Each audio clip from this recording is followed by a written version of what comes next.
In the ancient world, people used to harm themselves to have an outward expression of their grief, of their pain and loss. And our tradition teaches us that our bodies are gifts to be used on our earthly journey, and that we are to take care of them and protect them. And so rather than express that grief by harming ourselves, we rather rend a garment or we tear a ribbon to announce to the outside world that we have experienced a loss. And so we'll invite Michael to stand up. And I'll invite you to repeat after me. Baruch Atah Adonai Eloheinu Melech Haolam Dayan Ha'emet. Out. We say, blessed are you, Lord our God, Master of the universe, who is the just judge. And I'll ask for everyone to please repeat after me. Adonai Natan, V'Adonai Lakach, Yehi Shem, Adonai Mevorah.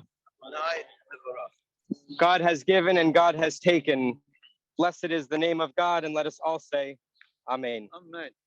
Maybe we'll ask you to grab the bottom part of your ribbon and then tear up. Tear up? Yeah. Perfect. Maybe see it.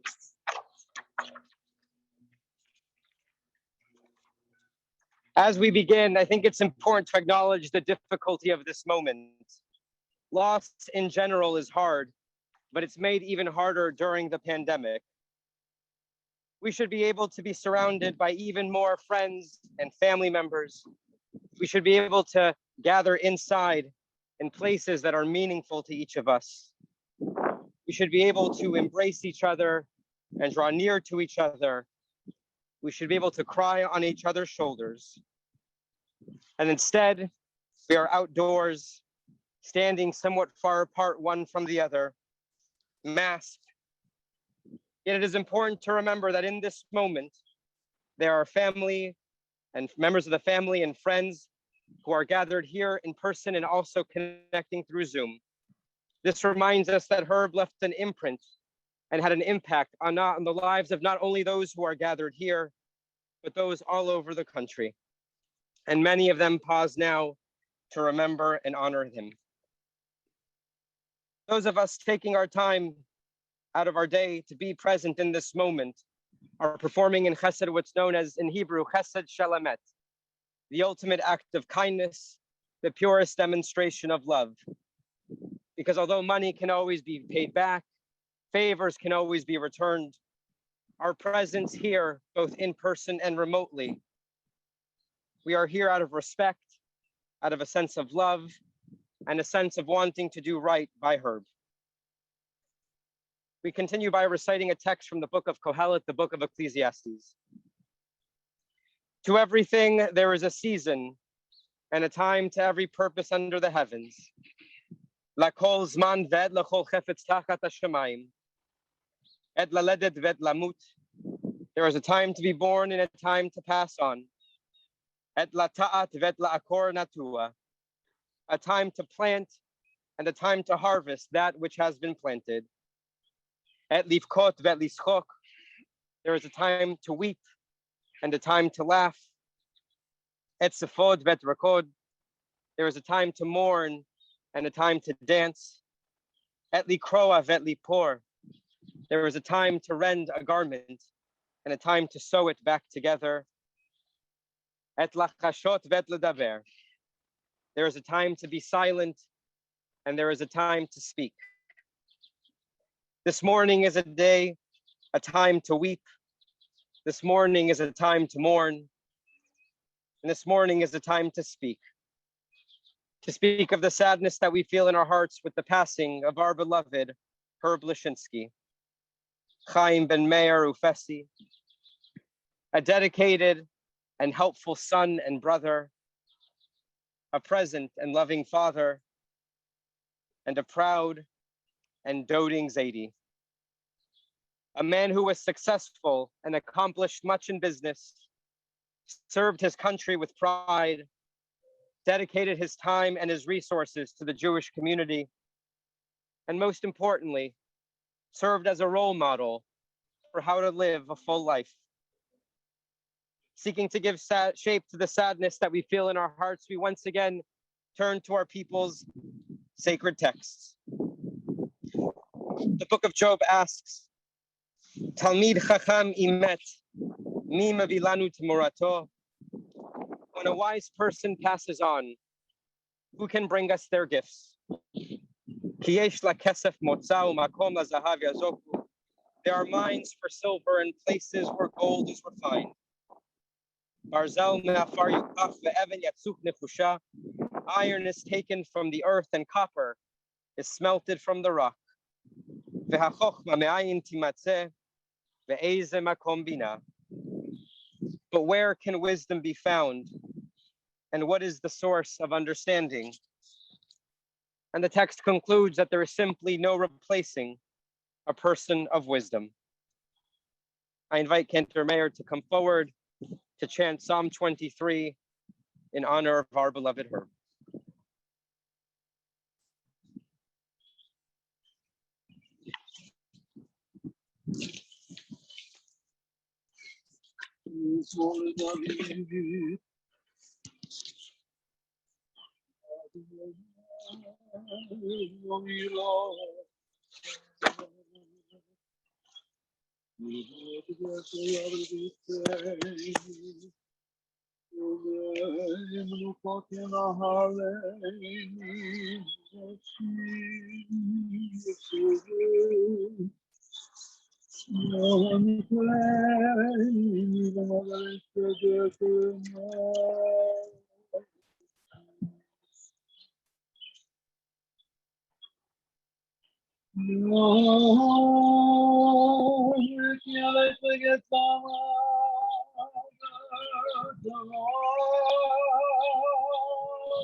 Our beloved Herb was born in Fall River, Massachusetts on January 7th, 1928, to Max and Bessie Leshinsky.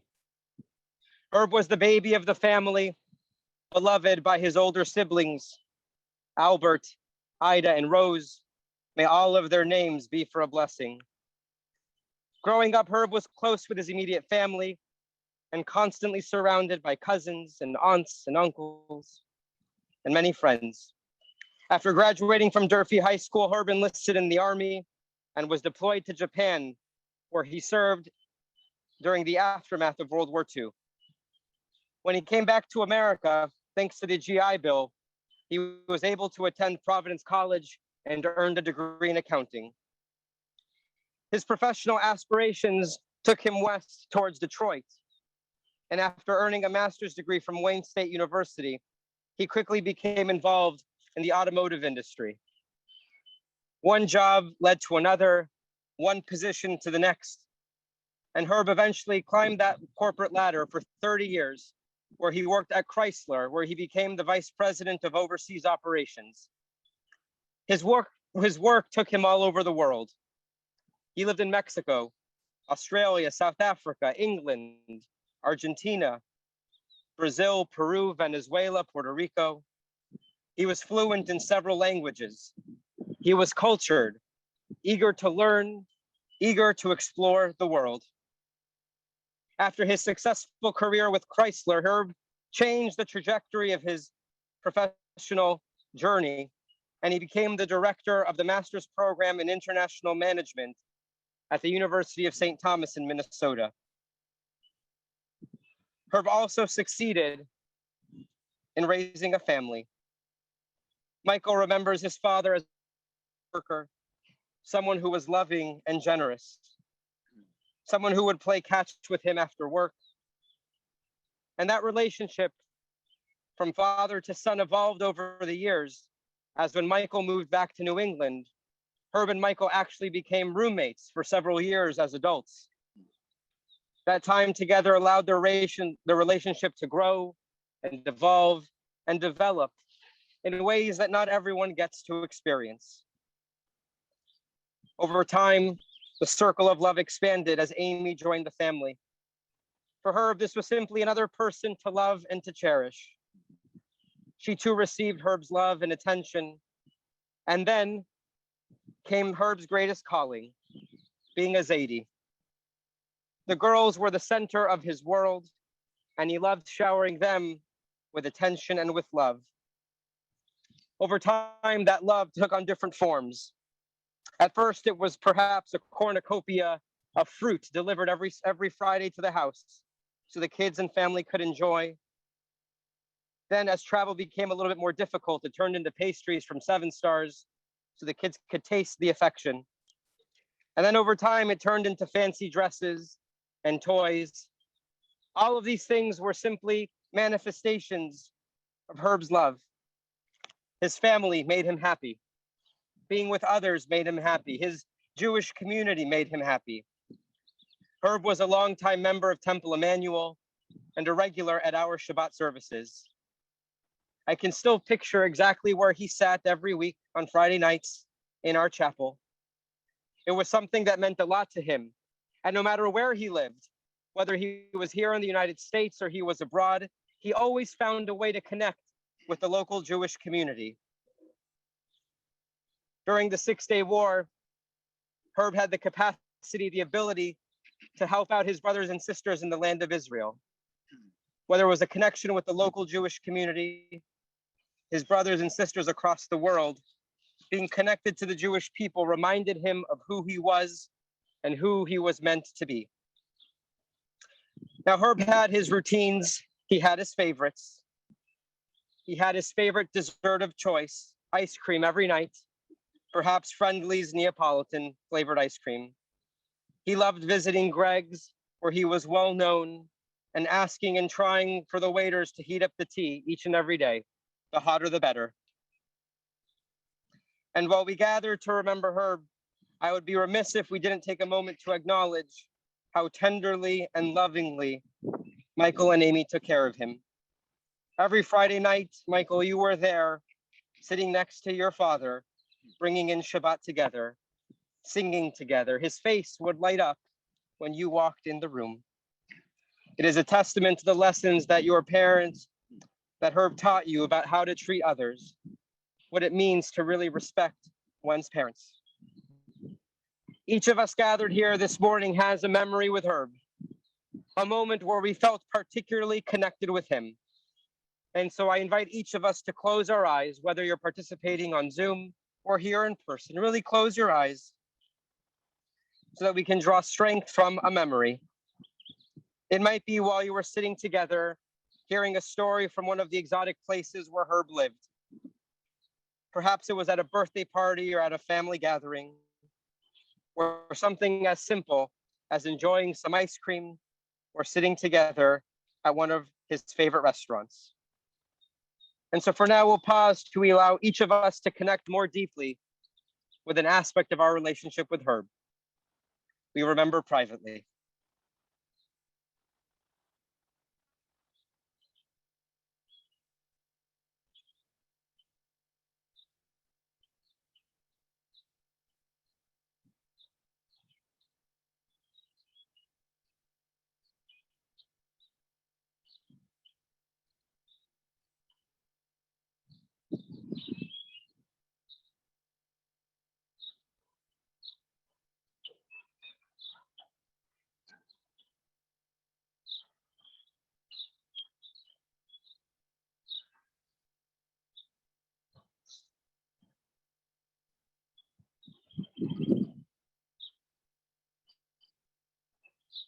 When you're ready, I'll invite you to gently open your eyes once again.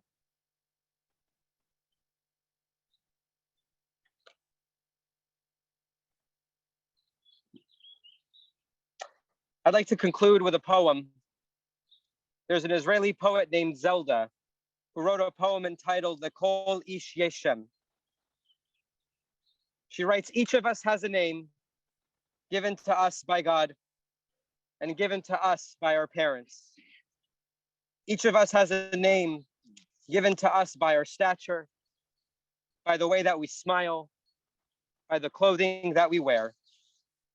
Each of us has a name given to us by the mountains that surround us and given to us by the walls that we call a home.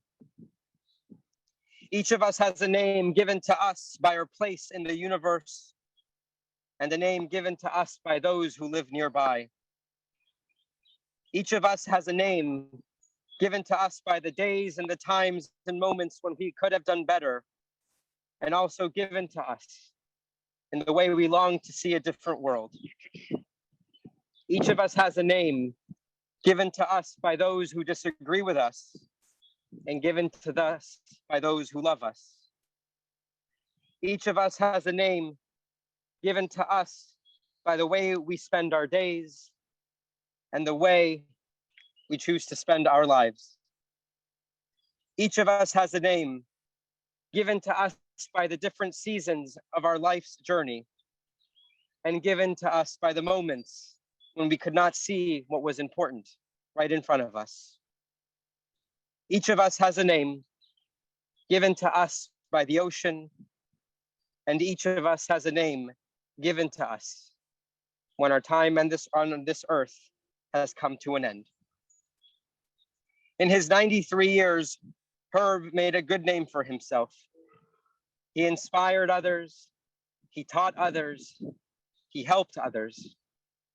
He took advantage of the little things in life and the things that many of us derive meaning from. He lived a life that when you hear his name, you can't help but smile, you can't help but feel good. And so we ask, may the name of Herb Leshinsky, Chaim Ben Meir Ufesi, be a blessing to us all.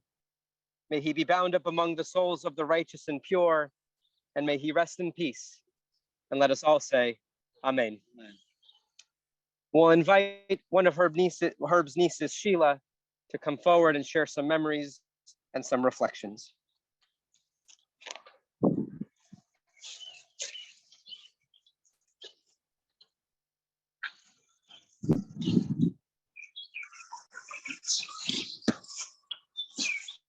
Herbert Leshinsky today and others. On this day, we gather to remember Herbert Leshinsky. My brothers, my father's brother, Michael's dad, father-in-law to Amy, grandfather to Rebecca and Hannah Leshinsky, and uncle to so many of you gathered here today. He was a remarkable person and had a remarkable history. From a simple boyhood, Herbert Leshinsky, the youngest child born to Maya and Bessie Leshinsky, Ida Albert Rose Herbert, lived a full, active, and accomplished life.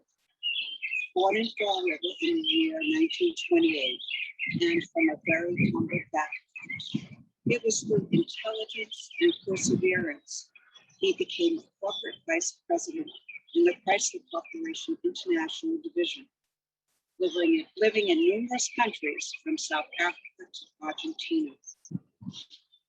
Speaking multiple languages, including Yiddish, and with much experience and real-world knowledge in international business, after retiring from Chrysler, he entered academia, founding an international school of business at the University of St. Louis.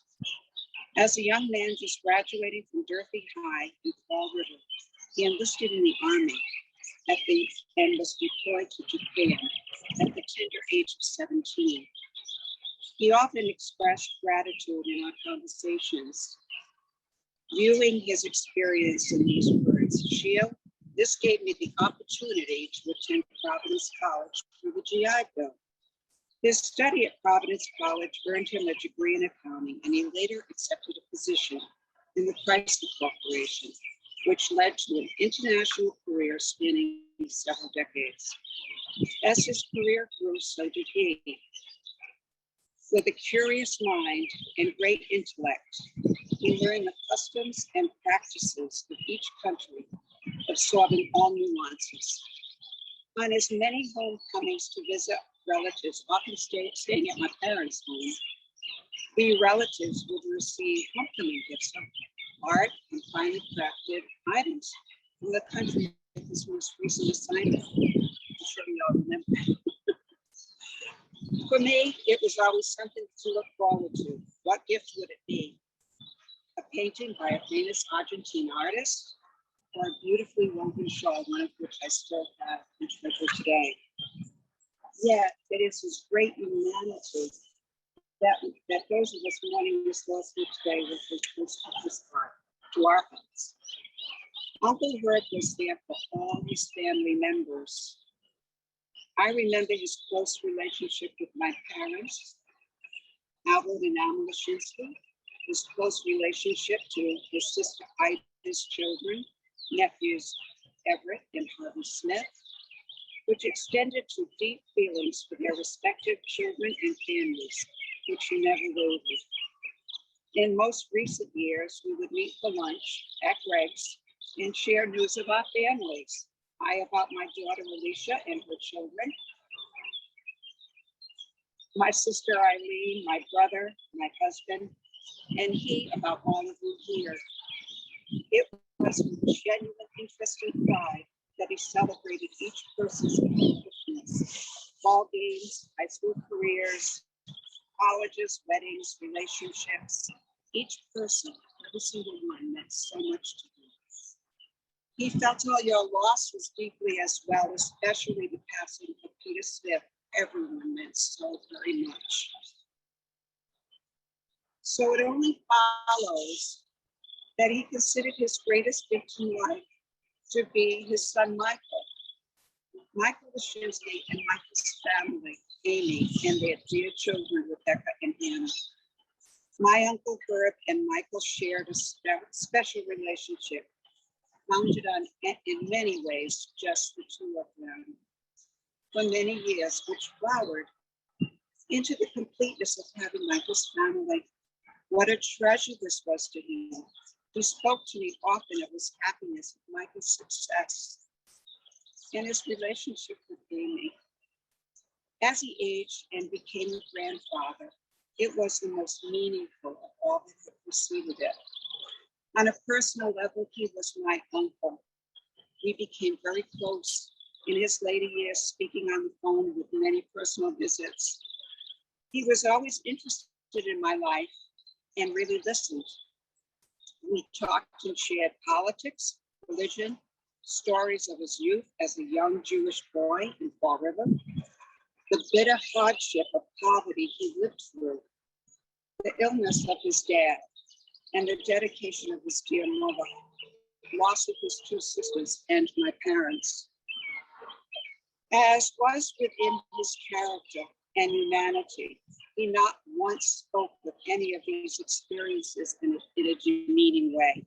He understood the circumstances and made meaningful purpose of them. Finally, I'd like to share a special memory. Each year on my birthday, for the last 15 years or so, Uncle Herb would send me a dozen roses enclosed with a card, "Love from Uncle Herb." The most beautiful of all was a stunning arrangement of yellow, bright yellow roses. For me, the brightness of those roses exemplified the light he brought into my life.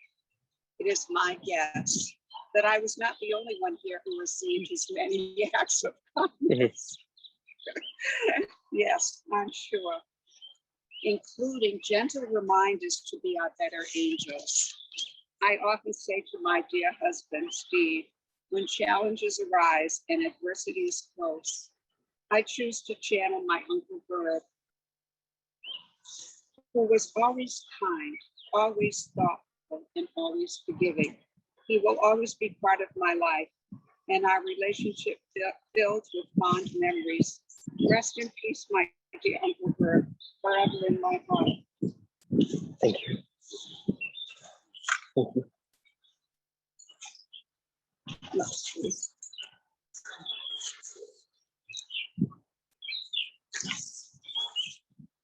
We'll invite Harvey to come forward. Sure, sure.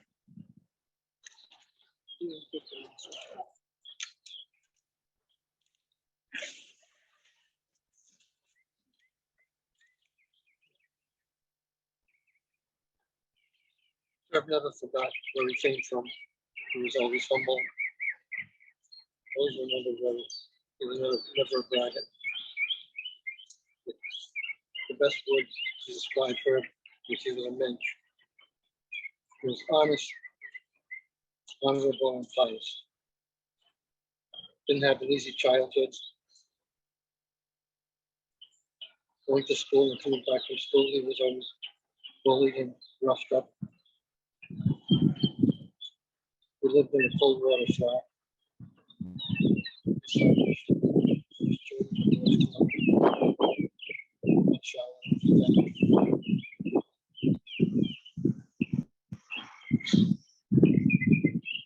College, oftentimes he had a hitchhike back from school. There was no ride home for him. In the snow, oftentimes. He never had his suit of clothes until he graduated college. He worked all over the world. The most memorable to me of his workplaces was Argentina. He happened to be in Argentina at the time of the kidnappings. He was the second highest ranking in Argentina. He had to go on maybe work with on guards, and he had to carry a weapon with him. It's always a threat of being kidnapped.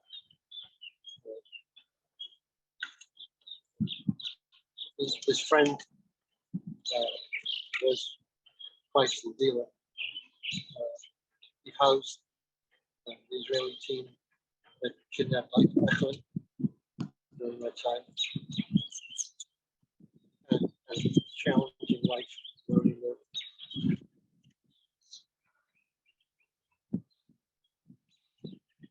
The biggest thing is he never forgot where he came from. Always remember how humble the beginnings were. People always spoke highly of him.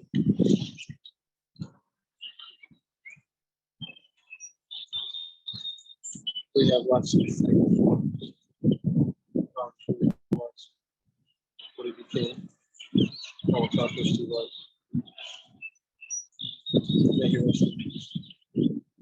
Amen.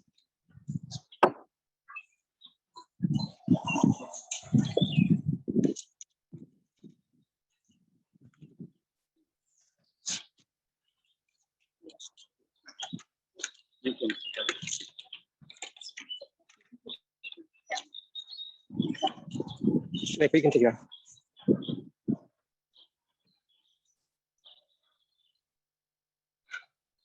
First, on behalf of Amy, the kids, and myself, I wanted to thank you for coming here today. Each of you have played a special role in the life of my dad, and I know that while we're a smaller group today because of COVID, my dad is in heaven. With great joy seeing all of us here together in person and on Zoom. While it's hard for me to stand before you, ready to reflect and honor my dad, who was wonderful, smart, and loving man, it seems only fitting I share with you that my dad has been preparing for this moment for many years. The funeral home shared that my dad, at a mere 75 years old, provided explicit instructions for his funeral, which he paid for in 2003, nearly 20 years ago. Even last March, I have a voicemail saved on my phone from my dad. who had just gotten off the phone with the cemetery. In his message, he told me that when his time comes, they would be ready for him, but that doesn't matter. Make this any easier for me. My dad lived his life on his terms. He was a man of his word. He had a passion for being busy, keeping an active planner and an active life until he was 93 years old. When we would call him about coming down on Saturday to take him to Greg's for lunch, he would, after asking me to hold on while he turned down the volume of his blasting TV, check his planner before penciling me in. He spent his formative years busy and took great pride in his work, sharing stories with us from his experiences overseas. Even until COVID, he could take great joy in organizing talks and programs for the residents at Wingate. My dad was proud to be Jewish, and many of his activities evolved around the temple. In fact, when Rebecca was younger, she mistakenly thought her Zadie was a rabbi. His active life also included his appreciation for the gym. At 90 years old, he could be found in the weight room at the JCC doing bench presses, much to the amazement of the other clientele. About 5 years ago, I was planning to bench press the heaviest weights I've ever done, and my dad insisted he stand next to me while I did it, not as my spotter. His passion for exercise, the ability to walk, and the decision to live his life on his terms was something he insisted on until his final day. As we know, I met my dad later in life, given that we are 50 years apart. But in our time together, we shared a lot of great moments. He liked to share that I was born in Mexico City, where he had a maid and a butler, who he enjoyed telling people eventually got married. He also liked telling people that because utility bills are so hard to change in Mexico City, he is still listed on the electric bill at our own home in Mexico. My dad had fond memories of our trip to Buenos Aires, where he enjoyed telling people we ate big steaks and crossed the Avenue of America, the world's widest street. There were certainly times in my life where, as Amy would say, I was not the best at, and therefore a challenging son.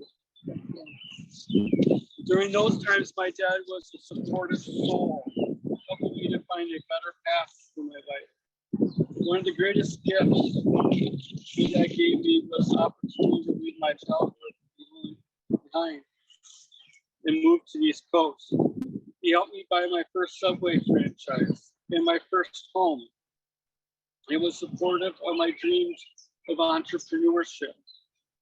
Even during the most challenging times of my life, my dad believed in my ability to be good. I truly believe my dad stuck around until he was sure I was ready to live my life as a good person in my heart.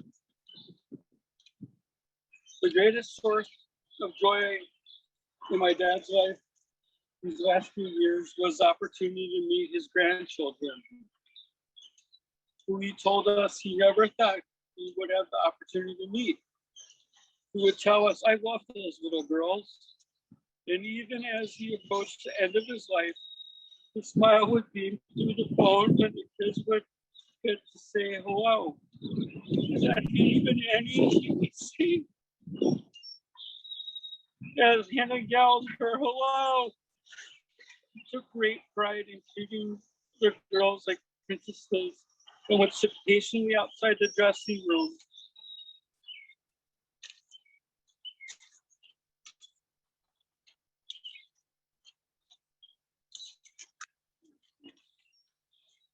while they tried on dresses and came up twirling for him to see. We tried to visit each weekend, taking him to Greg's or Farnsworth after temple. Once Rebecca brought her violin and played in the foyer at Wingate, and he was so proud when the other residents gathered to listen to her play. My dad was a thoughtful, attentive, and loving grandfather. My dad's presence is one that will truly be missed and leaves a gaping hole in mine, Amy, and my kids' lives. However, we are deeply grateful for the time and the memories that we had together. My dad had a handful of sayings that he regularly used. So, Dad, schlaf's gesund.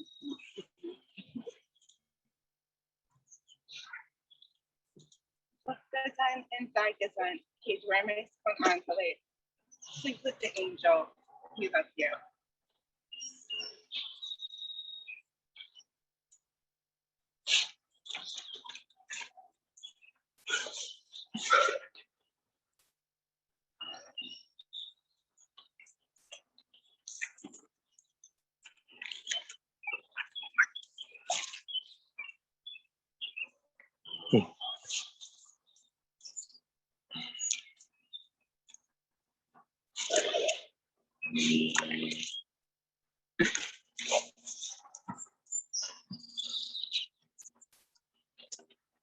The ultimate act of kindness that we can show to loved ones is taking care of them in these moments.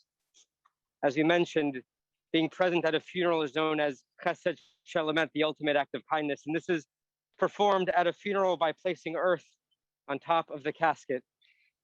This is an opportunity not just for family, but for friends, all who are able to participate in showing this act of kindness to our beloved Herb. We'll ask Michael and Amy to come forward first and grab a handful of earth from the mound. Great.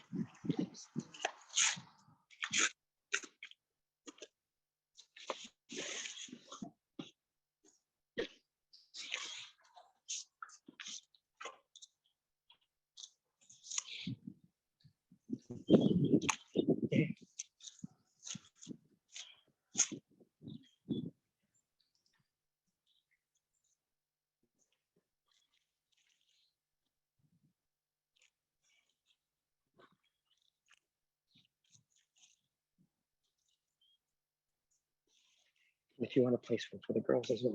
Oh, I put in for them.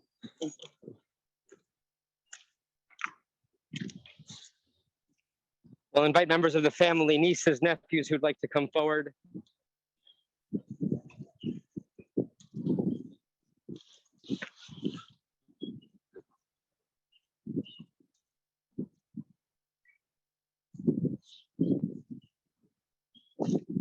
And it might be easier if you come this way or, yeah, you can come around.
So we'll do the Omala and Leshinsky. Which one?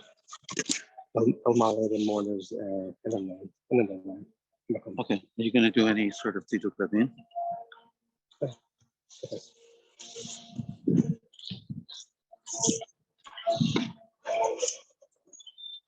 We'll invite anyone else who'd like to place earth on the casket to come forward as well.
There is no way to define God.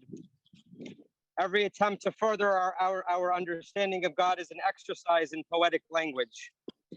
When we need leadership, we call to Malkeinu, our sovereign.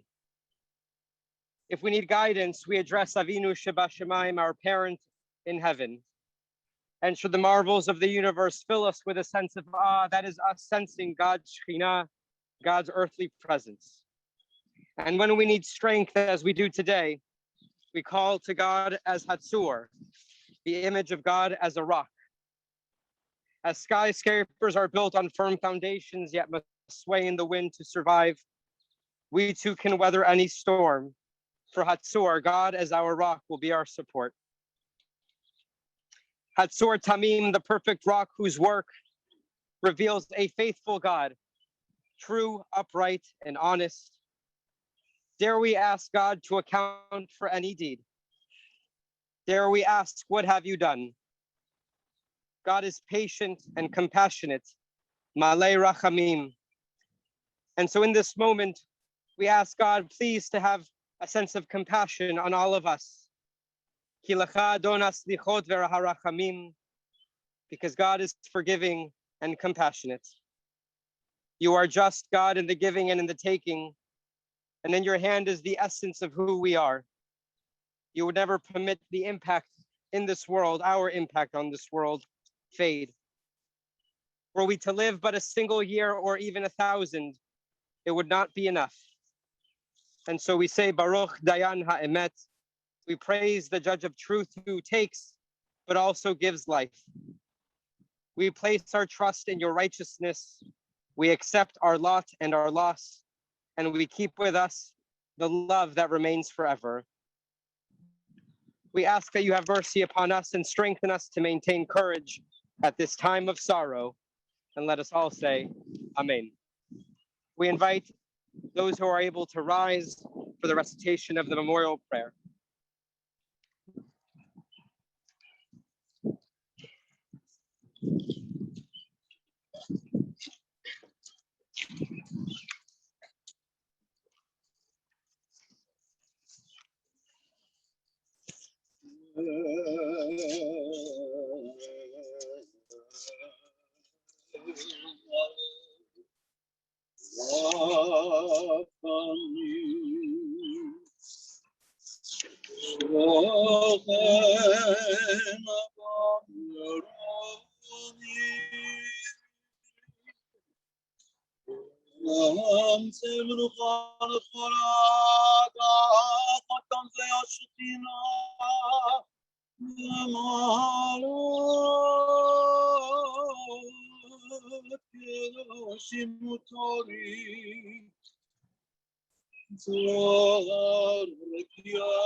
Reb Meir HaKohen, Professor Leshinsky, Halach le'olamo, Began Eden Tehelu.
Amen.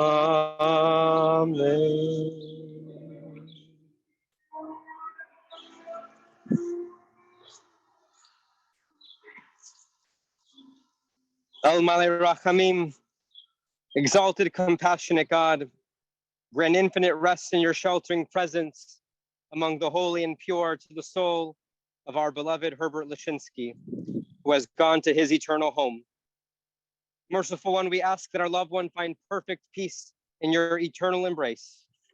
May his soul be bound up in the bond of life, and may he rest in peace. And let us all say, Amen. Amen. Up until this moment, for Michael, all of the preparations, all of the time has been spent making sure that he could perform this act of chesed for his father. And now our attention turns from Herb to you and to your family.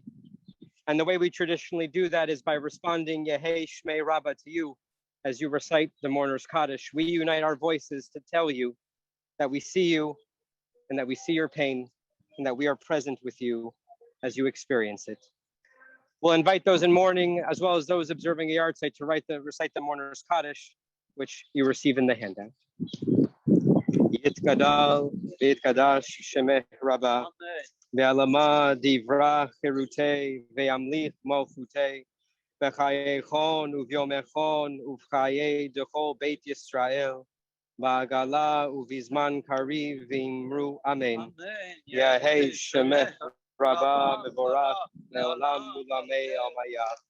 Yitbarach V'yishtabach V'yitpa'ar V'yitromam V'yitnaseh V'yithadar V'yitaleh V'yithalal Shemeh V'kudsha B'richu La'ela Min Kol Birchata V'shirata Tushbechata V'nechemata Da'amiran V'alama V'imru Amen. Yahei Shalama Rabba Min Shemaya V'chaim Aleinu Ve'al Kol Yisrael V'imru Amen. Oseh Shalom Bimromav, Hu Ya'aseh Shalom, Aleinu Ve'al Kol Yisrael V'imru. Amen. Amen. We'll now invite those who are able to do so to form two lines down this path right over here. Jackie will help point out. Michael and his family will stay here. But we'll form two lines going down this way, allowing us to face each other. On each side, you're going to stand shoulder to shoulder.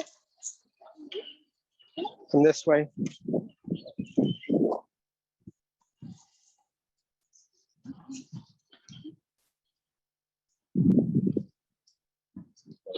Yeah. 2 seconds. Yeah. And we'll ask for Michael and Amy to make their way down, surrounded by their friends and family, through this column of support. As we say the words of condolence that our people have used for thousands of years to comfort mourners. Hamakom yinachem etchem betoch sha'ar avalei Tzion v'Yerushalayim. May God comfort you among those who have mourned for Zion and Jerusalem. And let us all say, Amen. Thank you all for being here this morning so we could honor Herb and be a comfort to his family. Thank you for being here. Salam alaikum.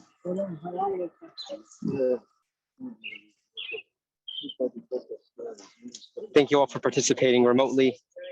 The family will be gathering tonight at 5:45 for Temple Emanu-El's One Kodesh, and then have an opportunity to share afterwards. Thank you all for being here. Wow.